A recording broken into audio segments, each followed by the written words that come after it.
I want now to look at arguments for the internal evidence for the Gospels, recognizing we only get a limited amount from things outside the New Testament. Most of our evidence about Jesus is going to come from inside the Gospels. And people are sometimes a little bit disappointed by that. And they say, well, can't we corroborate everything in the Bible? Look, if you say, I will believe the Bible only when everything in the Bible is confirmed by something else, you're saying I don't believe the Bible. If you say, I will trust this person, provided there is a witness to everything they say, then you're saying you don't trust that person. And if we say, God, I trust everything you say, provided you can find someone other than yourself to say it, you're saying, I don't trust you. So this idea that somehow we should need things outside the gospel, outside the Bible, before we should trust it is actually fundamentally wrong. Back in Genesis 3, the serpent cast out on God's word. God has asked us to trust him, and he is the most trustworthy being. Now, when we look at the Gospels, God in his grace has given us confirmation, has given us other witnesses to them. That's what he does graciously, but we shouldn't necessarily need those things. But what we can say is that with the Gospels, we can narrow down when they're written fairly roughly. For instance, with Matthew is a tax collector. He's a disciple, and he's therefore an eyewitness. That's something that's not just made up later. It's actually right from early on, people have testified to this. There was a man called Papias who came from Turkey in the early 2nd century, who said Matthew's gospel was written by this tax collector. Every manuscript that you have of Matthew's gospel has the name Matthew on the top. They really are, it's going back to him from the beginning. Now think about this. If it's written by someone who was a disciple of Jesus, well, how old was he when he was a disciple of Jesus? Was he 5? Was he 2? Or was he a little bit older? But if he's a little bit older, how long did he live? The sorts of dates for something written by someone who was active following Jesus, it can't be many decades later unless they have a very long life. Mark's gospel. The interesting thing about Mark is that Mark is not an eyewitness. He's not one of the 12 apostles, or the 12 disciples. In fact, he's not a major figure apart from the gospel. If it weren't for Mark's gospel, we would hardly have heard of him.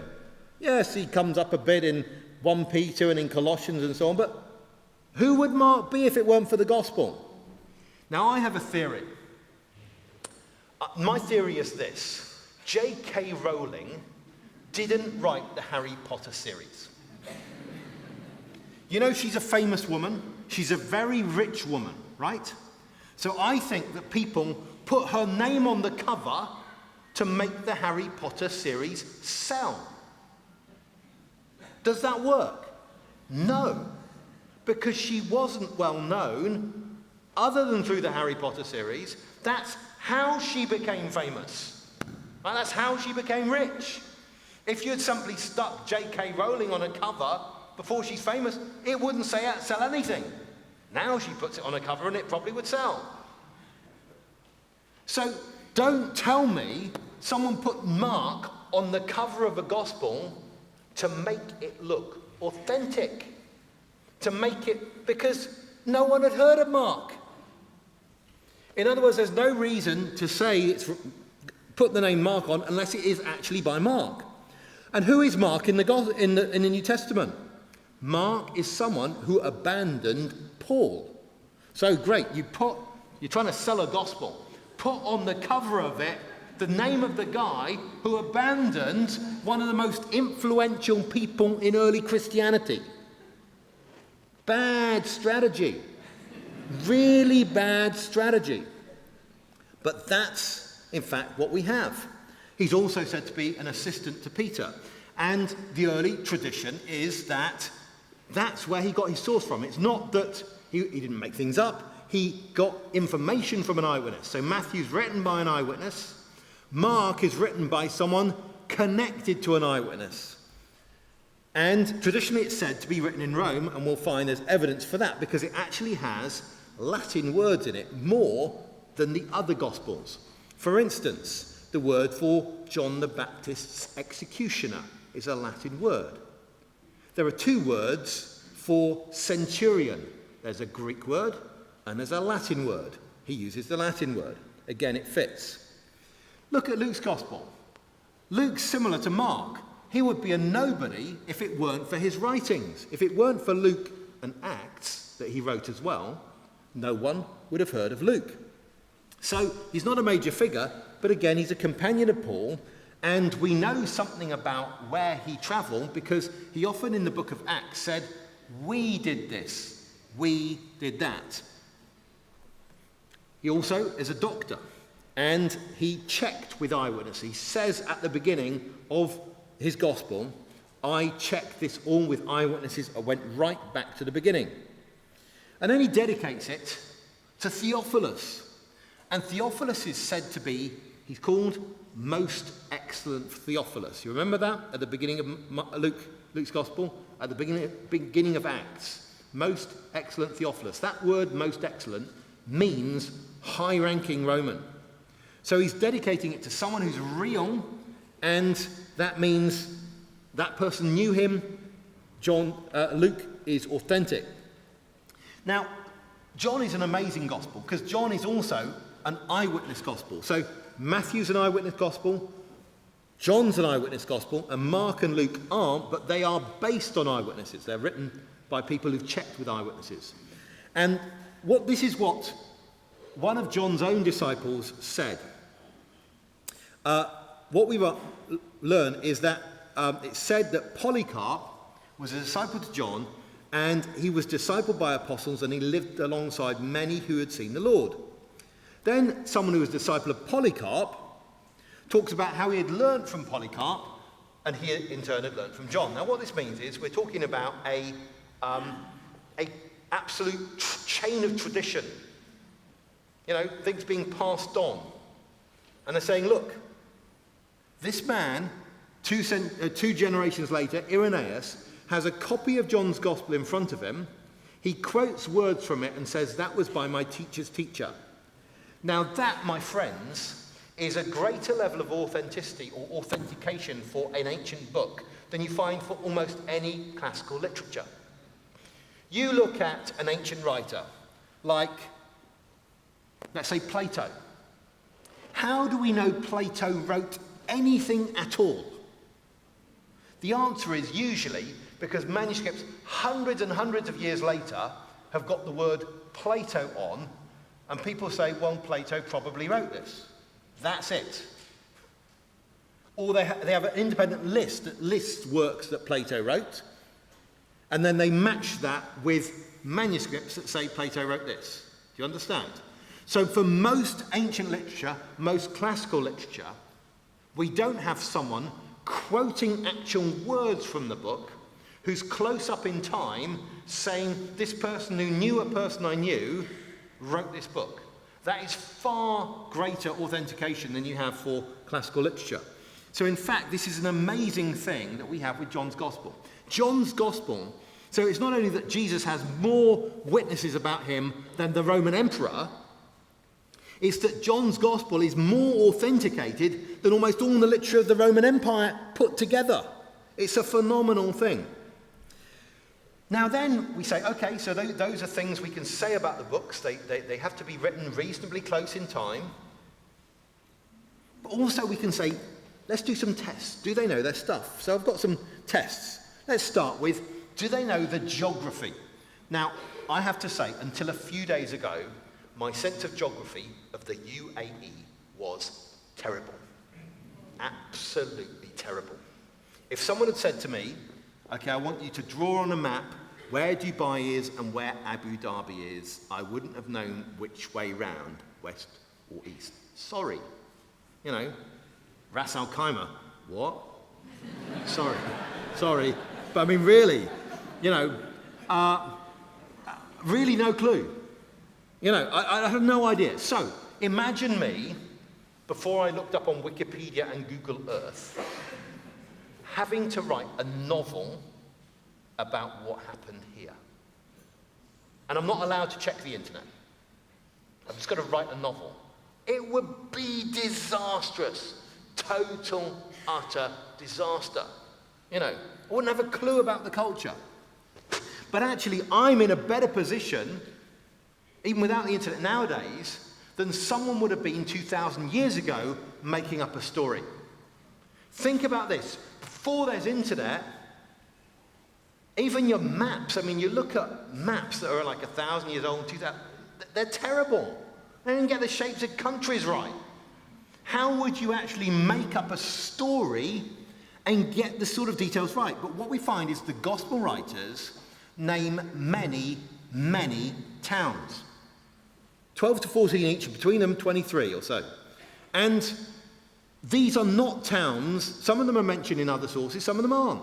They know little towns, they know big towns. It's an amazing range. I know it's hard to see on the screen, they're small, that's fine. They also mention regions, whole areas. That's impressive. And they also mention bodies of water. They have a clue. They know this sort of stuff. And they don't all mention the same ones, which means we can't say that this gospel copied all its geography from that gospel. It doesn't make sense because they all mention some things that the other ones don't mention. So this is a lot of stuff that we can test, and they do really well. Now this is pretty amazing because, think of it back then. What ways were there of writing a geographically accurate story about a place? Well, you've got basically two options. The easy option, you come from the place, or you spent a lot of time there. That's easy option. The hard option is you spent an awful lot of time talking to people who came from that place, and you paid really, really close attention to what they said. Those are your two options for correct reporting. I want to suggest to you that one of the things we find, and it's astounding, is that the Gospels get this geography stuff right. And the great thing is, this is evidence that's accessible to every single one of us. So you pick up the Gospel and you read, for instance, about Jesus coming down the Mount of Olives on a donkey into Jerusalem. And you ask simply, is there a Mount of Olives? Well, we know there is now. I mean, you can look this thing up easily. But how do you know that this is on a road down to Jerusalem at the time? How do you get that sort of stuff? And that sort of stuff is in page after page of the Gospels. The plants being correct, the topography, the lay of the land, where it goes up and down, being correct. It's amazing. We also find they don't just get towns and regions and bodies of water, they also get little places, smaller than towns, correct. So for instance, there's the name of a garden in Matthew and Mark called the Garden of Gethsemane. Now we don't have other witnesses that there is this garden. We don't have other witnesses, but we do know this. Gethsemane means the press of olives. And guess what? That is in local language. So they mention local language words, and they also put it on the Mount of Olives, and yet they never say anything about olives there. They just say it was a garden. But then they use the word, which in local language is olives, you see? So in other words, these things are easy if you're an eyewitness. They're easy if you're reporting truth, and they're really, really hard if you're making things up. So I'm not saying I can prove it's true. I'm saying I can offer you a real, simple solution. The simple explanation of the Gospels is they're true. If you want to run away from that conclusion, you can, but it's going to be harder work. You're going to be running away and having to do lots to try and explain things. Now let's look at the total number of places there are in the Gospels. Let's count the number of words in the Gospels. That's our top lines, and those numbers come from the Greek New Testament we produced at Tyndale House. So I think the most careful ever produced Greek New Testament. I've got a copy here. Crossway and Cambridge University Press's Greek New Testament, and I helped produce it. So we have done a little bit of work on that. So that's the number of words there are. And then we look at how many place names there are. That's towns, regions, bodies of water in each of the Gospels. Let's count them up. And the amazing thing is the bottom line. The bottom line is all 4 Gospels have approximately 5 place names per 1,000 words. All 4 Gospels have approximately 5 place names per 1,000 words, between 4.9 and 5.4. Okay, roughly that. Now this is an amazing thing. How does that happen? They're different lengths, and sometimes you have no geography. Like in the Sermon on the Mount, Matthew 5, 3-7, there's no geographical reference there. But over the length of the whole Gospels, they have roughly the same amount. Proportion. How do you explain it? I've got a great explanation. Luke says to Mark, Mark, how many words do you have in your Gospel? Mark goes through, counts them. You can't count with a word processor, you have to do it by hand. And of course, there are no capital and lowercase letters at the time, so it's harder to count. Oh, and they don't have gaps between the words, so it's harder to count, but he counts the words. And then Luke says to Mark, Mark, how many place names do you have in your Gospel? Mark goes through and counts them up. And then Luke decides he's going to try and have the same proportion in his. John hears about this. Matthew, they think it's a great idea. They all match their proportions. Now, how do you get this result? Shall I give you a possible way of getting this result? Not trying too hard. Yeah? If you're not trying and you're simply reporting truly, you might end up with this result. If you're trying to put in place names to your story to make it look authentic, well, one person will put in too many, one person will put in too few, one person will fill it up with place names, it won't work. But if you're just not trying, this might happen. So I want to suggest to you that's another way we can look at this material. There's another feature of it. All of the Gospels mention Galilee more than they mention Judea. But that's no surprise because Jesus spent most of his time in Galilee. All 4 Gospels mention Galilee more than Judea. Okay, which do they mention more, Galilee or Judea? Galilee. Good. Because what's interesting is that all 4 Gospels, 3 of the Gospels, Luke has them tied, mention Judean more than Galilean. Okay? Now, this is an analogy that doesn't quite work in the UAE. It's probably the only country in the world that doesn't work, where actually you might in this context say, I met an Emirati, yeah? Because actually the local population is a minority compared with the expats. But in most places, I don't go to America and say, I went to America, I met an American. I don't go, went to New York and I met a New Yorker, this is not, what happens. So how do we explain that Galilee happens more than Judea, but Judean happens more than Galilean? Oh, it might just work if the writers are Galileans. The writers are Galileans, then of course they think, oh yeah, those guys are different, those are Judeans. But of course they're writing about their own area. So actually that explains the perspective of Matthew, tax collector from Capernaum. It explains the perspective of John, fisherman on the Sea of Galilee. It explains the perspective of Mark, getting his information from Peter. The one person who gets it neutral, just the same, is Luke, who doesn't come from either of those places. Then we look at the geography. Now, knowing where land goes up and down is not easy. I mean, it's easy if you live there, you know the hills. But actually, when you're away from there, it can be really surprising. But every time people talk about Jerusalem, they talk about going up to it, or when they're leaving it, going down from it. Well, that makes sense because Jerusalem is 750 meters above sea level. So that's why Jesus tells a story. Remember the story of the Good Samaritan? It goes like this. A man was going down from Jerusalem to Jericho. Well, Jericho is the lowest city on earth. It's 200, well, not quite the lowest city, I mean, one of the lowest cities on earth. 250 meters below sea level. You go down a kilometre to get from one to the other. Yes, that's the right verb. Now, notice the Gospels get that verb right every single time. All 4 Gospels. And it's not just about Jerusalem, which was the capital and better known. They get it about other places.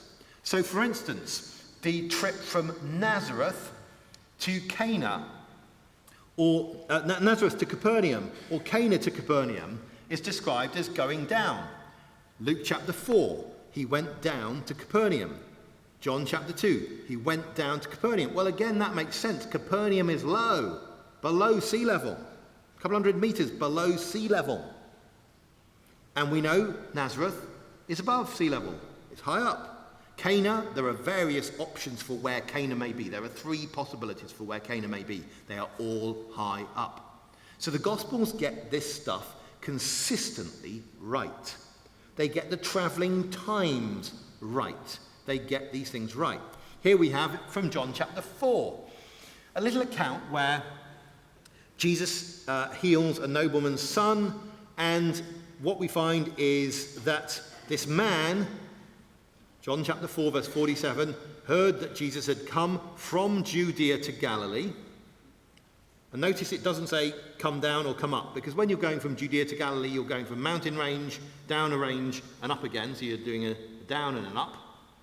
So you don't say gone up or down, because you've done both. He'd come from Judea to Galilee. He went to him and he asked him to come down. So again, come down before my child dies. As he was going down, the Gospels get these sort of things right. Now, this is not trivial, because if you're a Gospel writer making up a story and you live in a foreign country, how are you going to get those things right? You're going to be sitting there and it's going to be really hard to do that. Now, that's just one of many, many tests. Look at this one. This is a saying attributed to Jesus in Luke, and also there's a similar one in Matthew. Jesus says about these cities that have rejected him, "Woe to you, Chorazin! Woe to you, Bethsaida!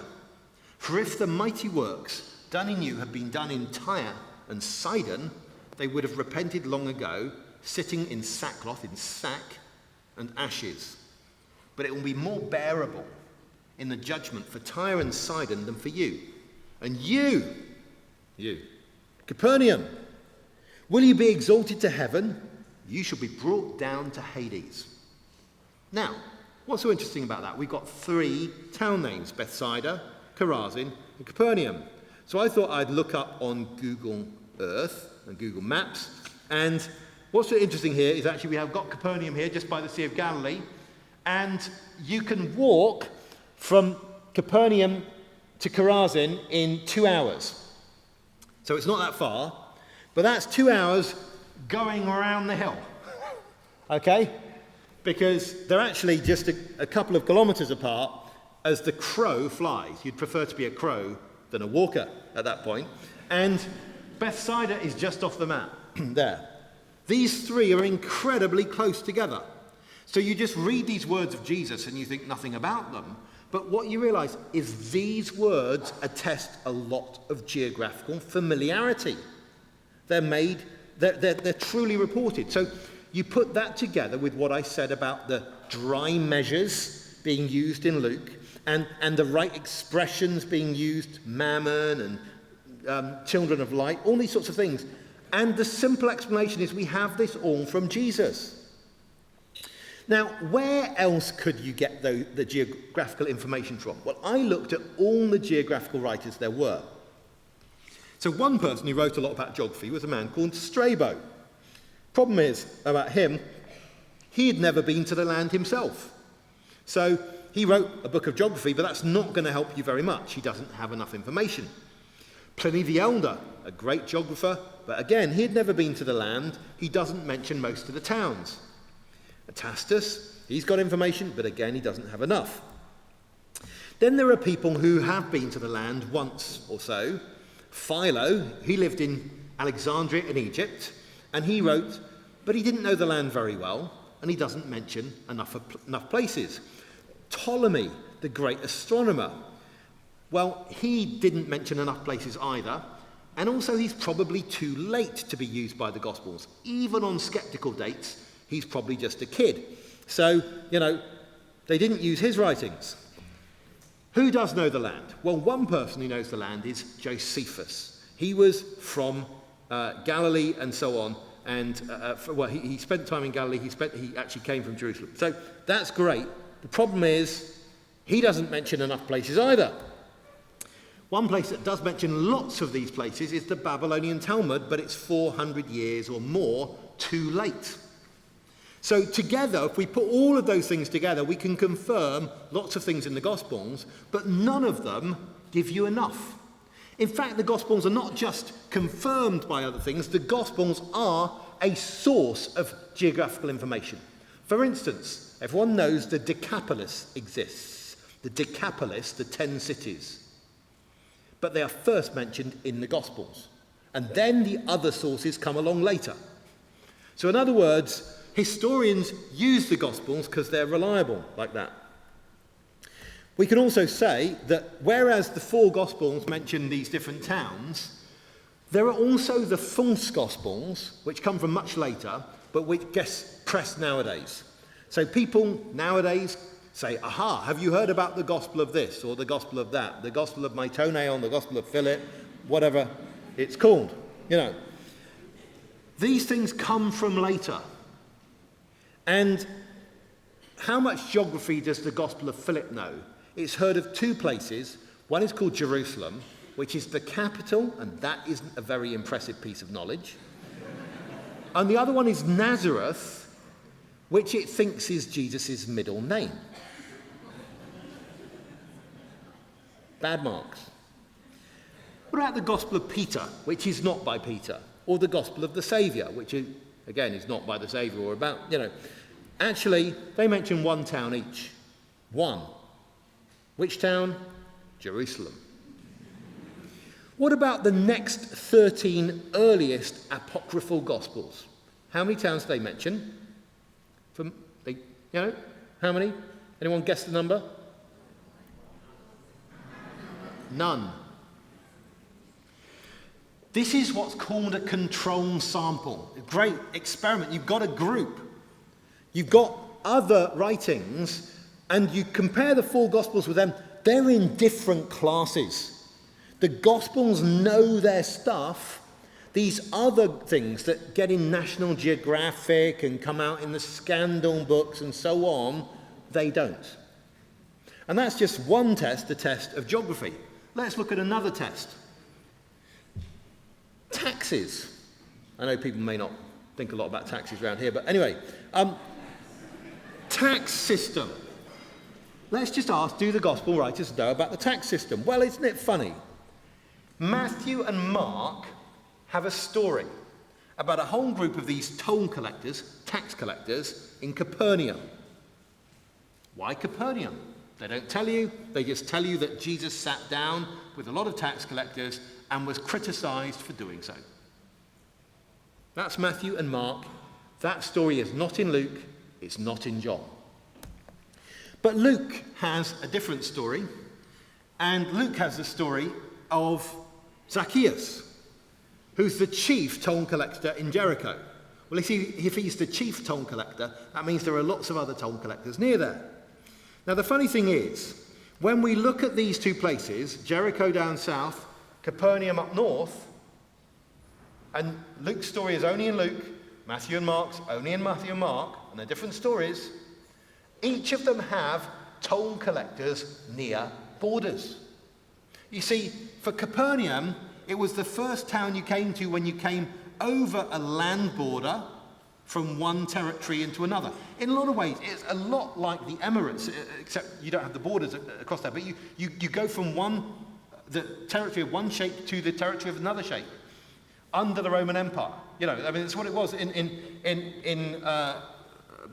Israel at the time, that you had, everyone was under the Roman emperor, but there were different jurisdictions and different tax collections in those different jurisdictions. So where do you put the tax collectors? Well, Matthew and Mark describe a whole load of tax collectors at Capernaum, which is the land border between the land of Herod Antipas on the west side and the Gaulonitis belonging to Philip. It's also the sea border for anyone coming across the lake.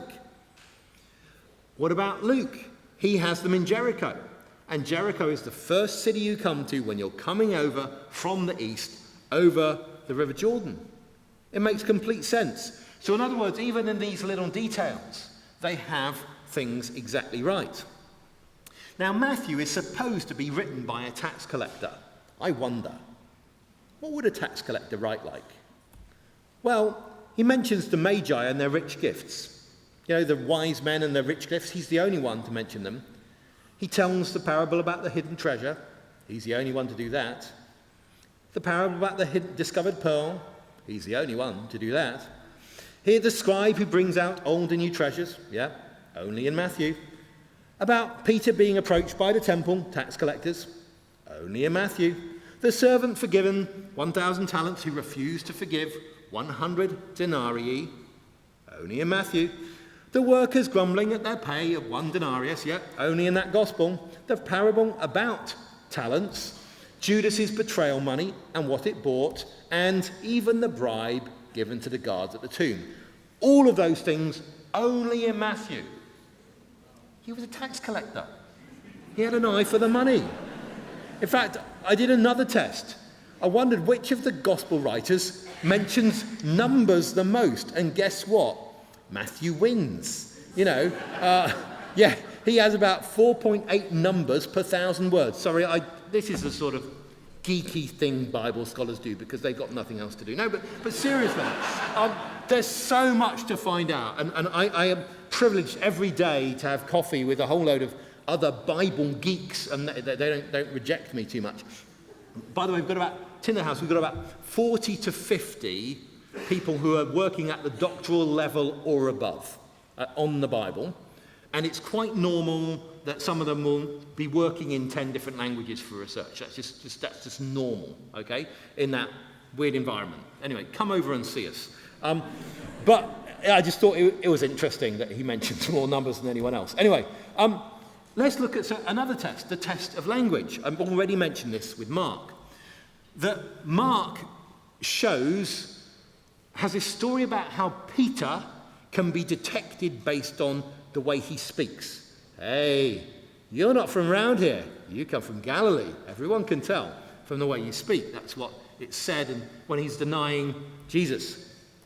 But Mark also has various words in Aramaic, talitha kum or kumi, korban, ephatha, the Hebrew word hosanna, Jesus praying with the word Abba, and Jesus saying Eloi, Eloi, lema sabachthani when he dies.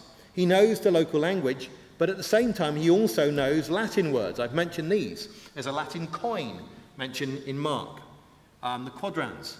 These sort of things are striking because it's exactly what you would expect if Mark, who's got a Latin name, hasn't he? Marcus, a Latin name. Mark, with a Latin name, in Rome, writes story based on what he heard from an Aramaic speaker like Peter. Doesn't it make complete sense that this is what you would get? So the mix of things we have in Mark fits with exactly the traditional story. And he even mentions a couple of people with the names Alexander and Rufus. Rufus is a very Latin name, who are the children or the sons of Simon of Cyrene, who carries the cross. There's a wonderful story in Luke's Gospel about how Zacchaeus climbed up a tree, a sycamore tree, to see Jesus. Remember, Zacchaeus is from Jericho, and he's a chief tax collector. So the simple question we ask ourselves is, are there sycamore trees in Jericho? Well, the thing about the sycamore tree, Ficus sycamoros in Latin, is it doesn't grow everywhere. So this is where it grows, according to my very authoritative source, Wikipedia. Now, And by the way, I have looked at more serious sources on this. This was a nice map. In the ancient world, this tree would be unknown to someone from Turkey, unknown to someone from Greece, unknown to someone from Italy. Someone's not going to write a story having this tree in, if they're from those lands. So the story looks like it comes from the right land. And by the way, remember in Israel that the climate changes a lot. When you move about places. Jericho is a lot lower than other places.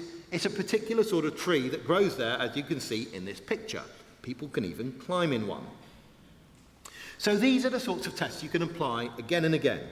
I want to look at another evidence that God graciously has given us of the truth of the Gospels. And that is the way they have undesigned or subtle coincidences. The way this is that sometimes you have two different stories and they agree in a way that is so small, you can't say that someone's written it to make the agreement happen. Okay? It's just that they are true and they make a point of contact in their stories at some point. In some ways, the story of John the Baptist as told by Josephus and the Gospels fits that. They agree about the problem between John the Baptist and Herod's marriages. They just got slightly different angles on it. But look at this.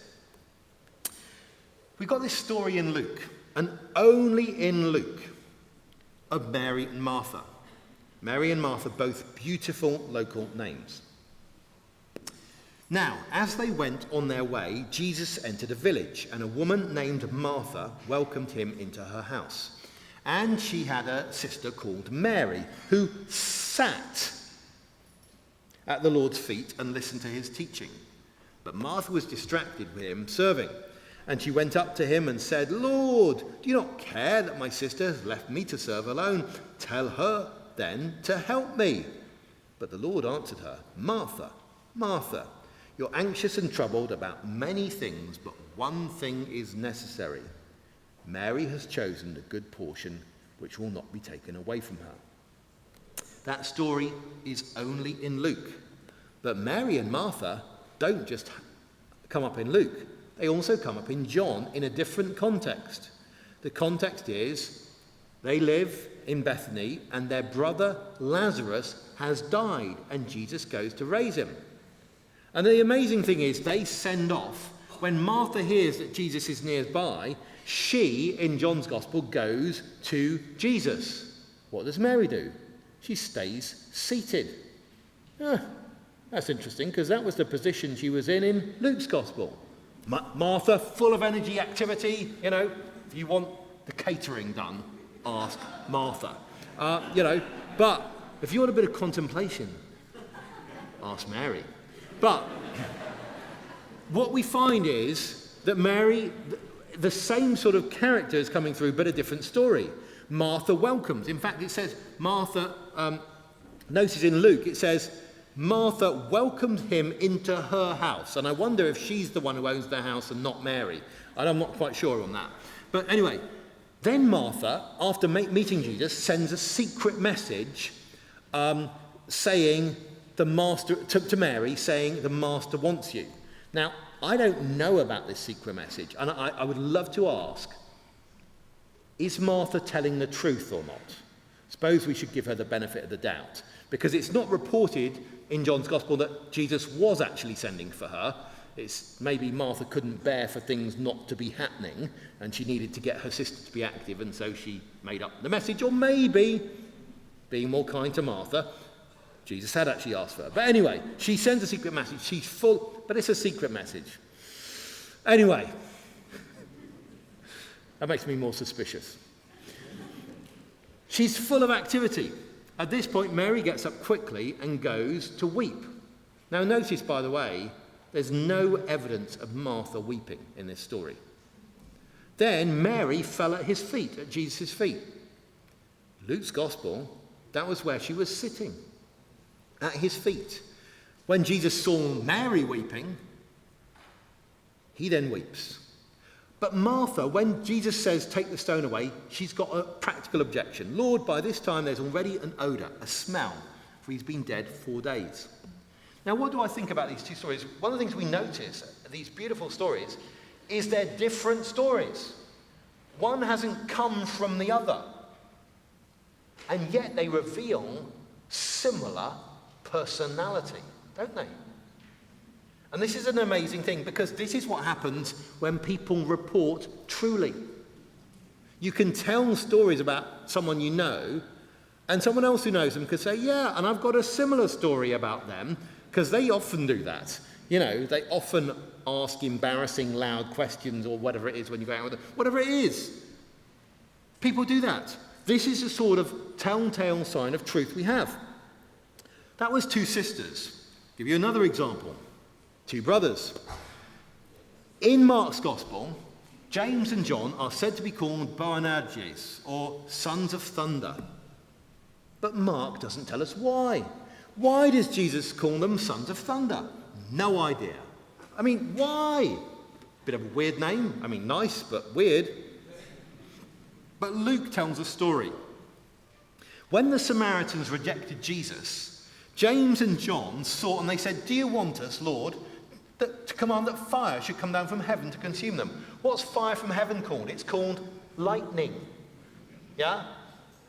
And there's a bit of a connection here. How did they get their name? Well, if we take the information from Luke seriously, we've got a plausible explanation. It fits together. It's the sort of light touch the Gospels often make on each other. Now, don't tell me those details were put in so that we would then later come along and think, oh yeah, that's authentic. Not put in by the human authors, at least. That's not what's going on. A few tests together. Look at the feeding of the 5,000. The feeding of the 5,000 is the only miracle other than the resurrection which is in all four Gospels. It's a big deal. Everything's a big deal in any Gospel. Even if it gets just one word in a Gospel, it's a big deal. But this is a big, big deal. Feeding of the 5,000. And what we find is, this is the way the story goes. In Mark and in John, at the beginning of the story, it comments on the grass. Mark tells you there's green grass. John tells you there is much grass. Why? Is it just a detail put in to make you think the story is true? It's therefore very similitude to con you, to trick you to think it's true. Or is it an eyewitness detail? Well, Mark says at the time that there are many people coming and going. Loads and loads of travelling going on. Why does Jesus want to go aside from the crowd? Because too many people are travelling. But he doesn't explain why many people are travelling. But hang on. John tells us that a feeding takes place at Passover time. Passover is the big, big festival when everyone travels to get to Jerusalem. So these two details fit together. That there's something in there that, with the information from John, I can explain Mark. Then we find in John's Gospel that Jesus turns to one of his disciples called Philip and asks him where to get bread from. Of course, he's testing him. But then Philip says, I don't know, money wouldn't be able to do this. And not just Philip, but Andrew replies. Why do Philip and Andrew reply? It doesn't tell us. But Luke's Gospel tells us the feeding took place near Bethsaida. And that's only in Luke. And John has told us that Philip and Andrew were from Bethsaida. So there's something going on here. Jesus turned to a man with local knowledge and asked where to get bread from, and he and another man with local knowledge get involved replying. Things fit amazingly. This is the way the stories in the Gospels dovetail. Even the little detail in John's Gospel that the boy has barley loaves, by the way, fits exactly with Passover time because you have just had the barley harvest. But then we want to know a question. What about the grass? Would the grass be green? Well, why don't we get a precipitation chart from a nearby town? And here it is. Now, we know what time of the year Passover would be. It would be around April. In other words, you would have just had 5 of the greatest months of rainfall Before that, would the grass have been green? You bet. So in other words, these are the sorts of details which happen when people are reporting the truth. But that doesn't prove the miracle. Of course it doesn't. I can't prove miracles to a skeptic. I'm not interested in proving miracles to a skeptic. But remember how many skeptical people say the way miracle stories arose is the stories were gradually told and whispered from one person to another, like the game they call in America the telephone game. You know, they pass it along. Yeah, that was the way the stories came up. And gradually over time things got exaggerated so that you got the miracle story. Has anyone heard anything like that before? You see the problem? That is going to need selective corruption of information. Because what they're going to need is something that corrupts the big piece in the story and preserves the little incidental details at the side. Now, what mechanism is that? I don't know of one. So what we find is this. These sort of details are right, and that's telling us this story has not come through lots and lots of retellings and been corrupted that way. These sorts of details are right. That means we've got something close to the source, all of which is testimony that this is true. There are some more elements to the argument for the truth of the Gospels. For instance, how embarrassing the Gospels are. I mean, if I were trying to write something to persuade people something was true, I wouldn't write like that. For instance, at the center of the Gospels is the cross, the climax of the Gospels, the cross. That's deeply embarrassing because the cross is the way that the Romans show that they are in charge and the person on the cross is a loser. So how can Christianity get started with that at the center? There's another embarrassing thing, the resurrection. That may sound like a plus for us now, the resurrection. But in fact, it's a very difficult thing. Because for Romans at the time, they believed that after death, you escaped your body and went into an area, a realm of mind and of thought. You didn't want to come back in a body, a physical body. But that was at the center of the Christian message. The Gospels are negative about human sin, our nature tending to sin. The Gospels criticize every single one of the disciples. They all do wrong things. They abandon Jesus. The lead disciple denies Jesus. And there's no motive for people to make up stories like this. The Gospels are very Jewish. Now, Christianity spread far and fast. And that meant the proportion of Jews to non-Jews changed over time. It changed quickly. And if you really wanted to make Christianity acceptable to people, you would make it less Jewish. The Jewish is actually embarrassing. But the Gospels are very, very, very Jewish. So we know that that is a feature which fits with an early time. Think of the things that Jesus says. Matthew chapter 23, he tells his disciples, whatever the Pharisees say, you should do, as in they're good at making commands on the whole, you know. Now, if later Christians were making up things to put on Jesus' lips, why would they have put that on? You know, why report that? Why report that your leader died saying, my God, why have you forsaken me? Why have you abandoned me? What an embarrassing thing for last words. Why, if you're trying to attract non-Jews, trying to attract Gentiles, would you have your leader say, it's not right to take the bread from the children and throw it to the dogs, referring to non-Jews? Not good PR. Terrible. Why would you say, imitate an unfair steward? Why would you have Jesus say, my soul is troubled? All of these and many more sayings are in the Gospels. why would people write this if they're trying to convince people to follow? In fact, when you read about the disciples, you read they're arguing as to who's the greatest. The disciples get angry with James and John.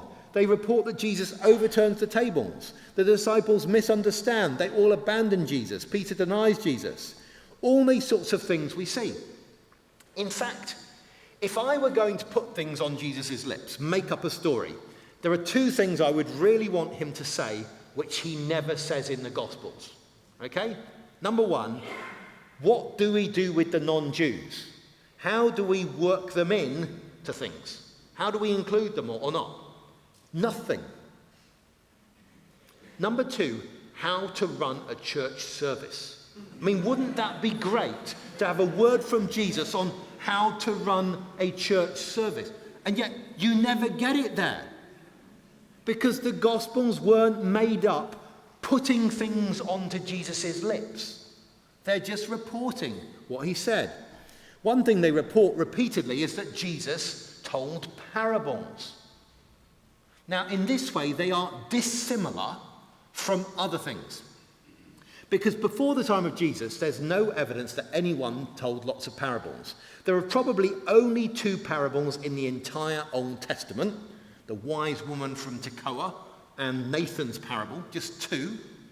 In the Apocrypha, there are none. In the Dead Sea Scrolls, there are none. In the early church, there are hardly any. The rabbis, if you add them all up together, you can get quite a few, but no individual rabbi has a lot of parables. So parables seem to be something distinctive to Jesus. If people were putting things onto Jesus' lips later, they wouldn't do it like that. What's more, often we see in the way Jesus speaks that he calls himself the Son of Man. That's interesting, because later Christians don't generally call Jesus the Son of Man. So he has a way of speaking, and these two things come together: parables and Son of Man. Now, already the parables are amazing stories. Don't tell me the parables are made up by a committee. Committees don't produce poetry. They don't produce great work. So what we find is the simple explanation is that all of these things go as a whole back to Jesus. The whole parable. Because the parable is an integrated whole. It can't be split apart. And it's got signs of Jesus' wording in it. It makes the simplest sense if the whole lot comes from Jesus. So, to conclude, because I'm sure you're waiting for a break, I don't want to prove to a skeptic that everything's historical. That's not what I'm trying to do here. I'm trying to show God has given us good grounds for believing these things are trustworthy, and many, many more grounds. The reasons for trusting the Gospels are not all about history. You don't hear stories about people going to prison and reading the books by the atheists and having their life changed. If you could go to prison and hand out Richard Dawkins' The God Delusion, you're not going to have lots of people turning away from a life of crime. But you think about, for instance, what happened in Bella Vista prison in Medellin, Colombia, and the amazing turnaround there was through a prison ministry there, and how people turned from crime, a violent prison, and how that was greatly changed. You hear these sorts of stories. This is not happening with atheist literature. So when I'm presenting the historical, I'm not saying this is the only thing. I'm not even saying it's the main thing. I'm just saying these are things that God has given us. Many of us will have come to faith not through historical arguments like this, but because someone witnessed to us. For me, it was my parents. They lived the Christian life. They showed it changed. That makes complete sense. The history are things I've come to later. But God's given us our minds, and we need to keep our minds tidy. So when the world is constantly attacking the faith, we need to make sure that we know how we can respond to their attacks. If the Gospels come from conspiracy, this won't work. that what we've got in the Gospels won't come. You see, there are things that people do with the Gospels to try and explain them away, and there are two particular methods people try. One is to try and say the Christians were really stupid, really, really stupid. That's how they got the story wrong. The other method is to argue the Christians were really, really clever and really scheming, and that's how they made up the stories. What about the area in the middle? What if the Christians were just normal people reporting what they had experienced? Then you would get this. The conspiracy theories won't work. The incompetence theory won't work. If the Gospels were produced on a series of lots of steps removed from the events, this is not what you'd expect. But if it's true, it is, and much more. I think it's time for an interval or announcement. Thank you very much.